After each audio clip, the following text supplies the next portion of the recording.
Hi, I'm Steve DerGarabedian.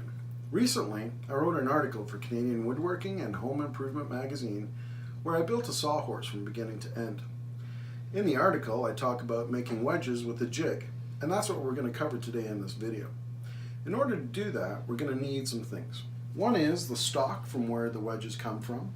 We're going to need a small piece of 1/2 inch thick plywood, some hardboard, a pencil, ruler, square, safety glasses, blue masking tape, and the bandsaw.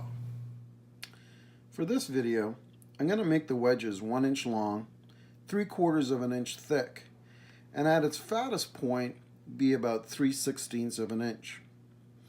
All I've done here is, in the middle of the plywood, I've created 2 lines that are 1 inch apart. I used my square to bring those lines towards the center of the piece.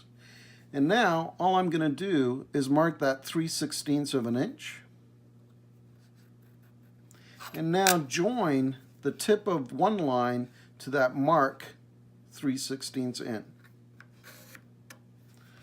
This now gives us the shape of our wedge.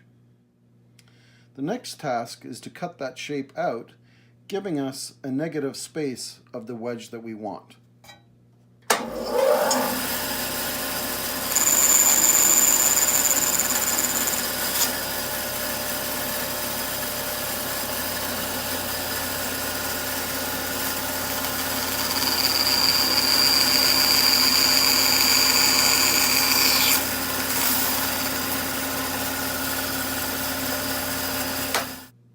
Now we're going to move on to the stock for the wedges.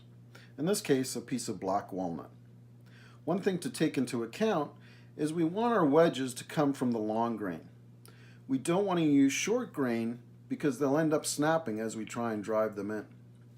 In this case, I've thicknessed this to 3/4 of an inch. And since our wedges need to be 1 inch long, I've taken this piece from the top, leaving as much of the long grain as possible. It's time to set the bandsaw up to cut our wedges. What we want is, we want the blade to ride along this edge. In order to do that accurately, we're going to turn the piece of plywood around so that the cutout is towards the fence. And we're going to trim this plywood by about 1/4 of an inch.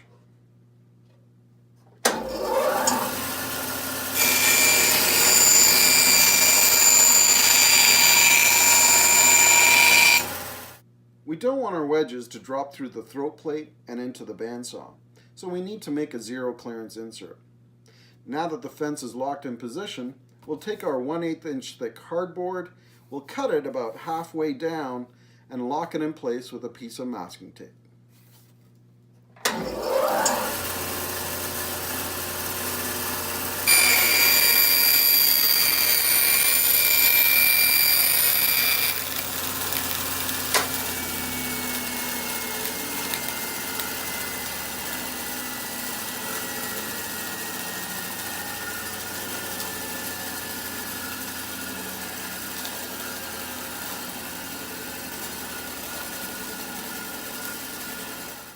It's now time to cut the wedges.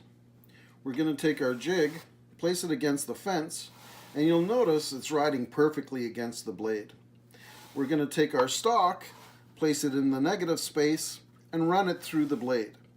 When we draw it back, we're going to flip the stock over so that we continue to get long grain through all the cuts.